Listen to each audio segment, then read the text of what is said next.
Hey guys, Bushcraft 412 here. My second pistol review of the day. We got here the Glock 36. I did it. I finally shelled out and got myself a Glock. Now the Glock 36 is a compact 45 ACP Glock, and it's not a bad little Glock when it comes to carrying concealed. I've been looking to get into 45 for a while now, and when I went to the shop today, I had some. I actually had a credit from buying my home, so we got quite a large check, and me and the wife split the money and said we could spend it on whatever we wanted. So I went out today and bought myself a couple of pistols, and this is one of them. The other was a Ruger LC9 that I just put a video up for. What I was looking for is I wanted a 45, but I wanted something that I could carry concealed for when I'm backpacking or hiking or camping or whatever. And I looked at the full size, and I wasn't really into it.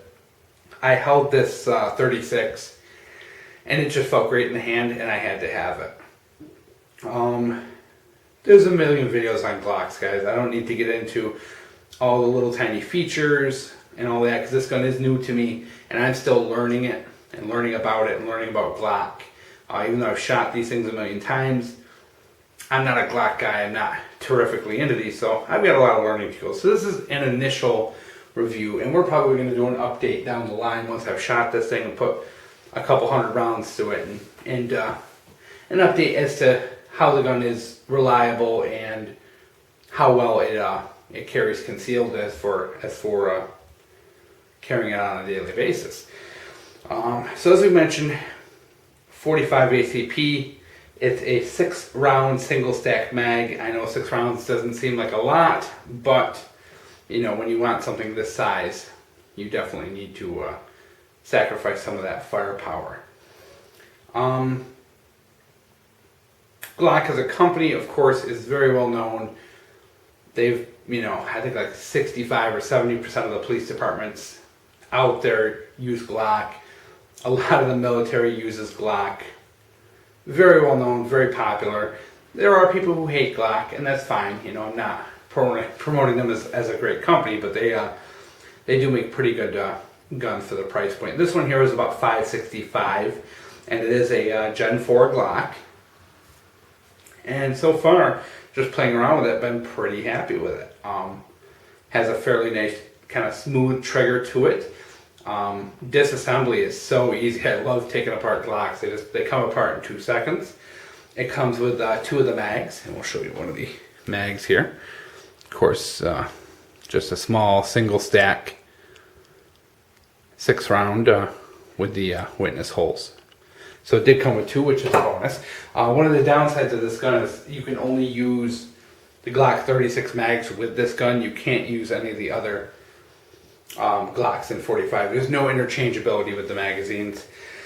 As I mentioned before in the Ruger video, I do not like dry firing guns indoors, but I do kind of like showing the trigger for people who are interested in the guns. They want to see the triggers operate and how decent the triggers are, because that's a big deal for a lot of people. So we are going to dry fire this once inside, and like I said, this is not something I normally do, but we're going to do it for this video.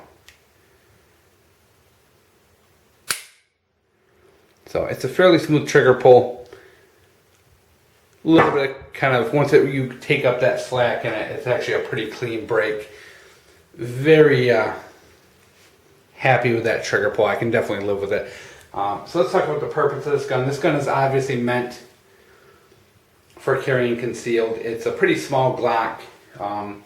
One of the smallest on the market. I was actually looking at the instruction book for this gun, and the slide on this is 2 millimeters smaller than the next smallest Glock. So this is actually the thinnest. Well, yeah, that's the best way to put it. This is the thinnest Glock on the market, which is kind of neat because it is a 45 ACP.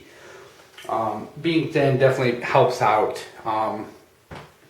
Ergonomically, there's nothing on this that's going to catch in a holster or your pants. There's very little, these are very utilitarian. Sights are nothing fantastic at all, but they're there. It's a double action only with the internal hammer there. One thing I'm not too fond of is this trigger guard. I'm not a big fan of that when you know, it does seem to stick out a little bit. I'm not the biggest on that. Now, how this feels in the hand, I bought this gun because of how it feels in the hand.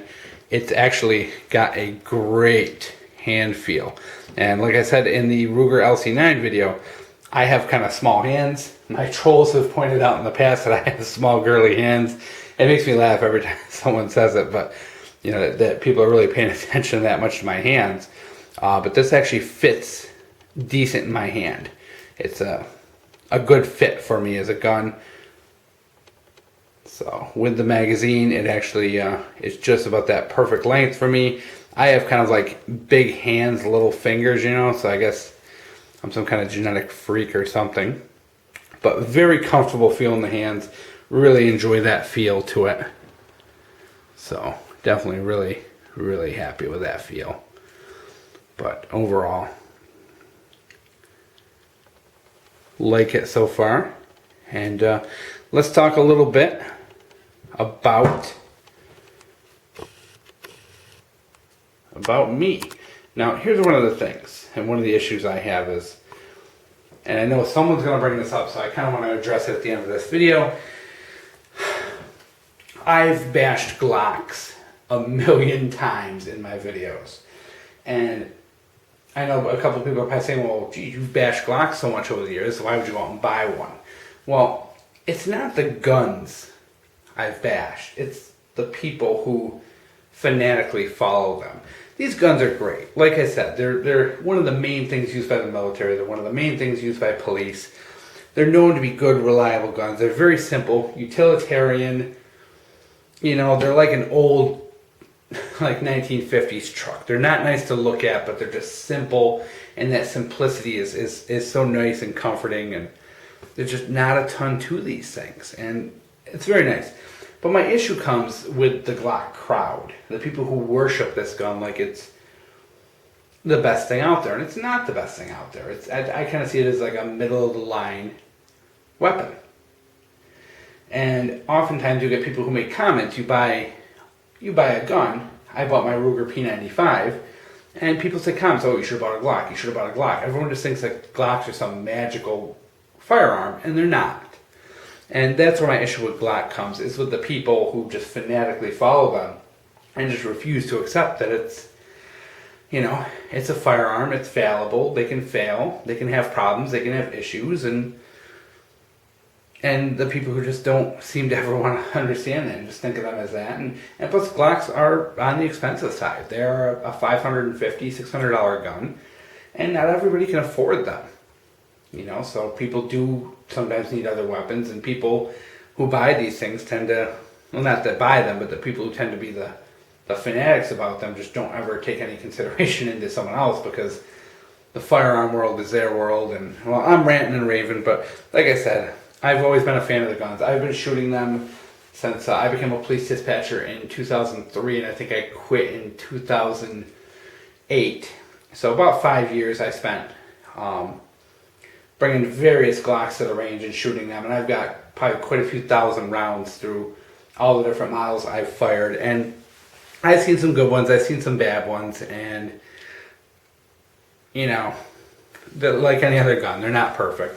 But this one here I bought for a nice little concealable 45 that I can bring, something I can definitely bring into bear country and make sure no one steals my picnic basket. So here we are with the initial view. Hope you guys enjoyed. See Glock 36.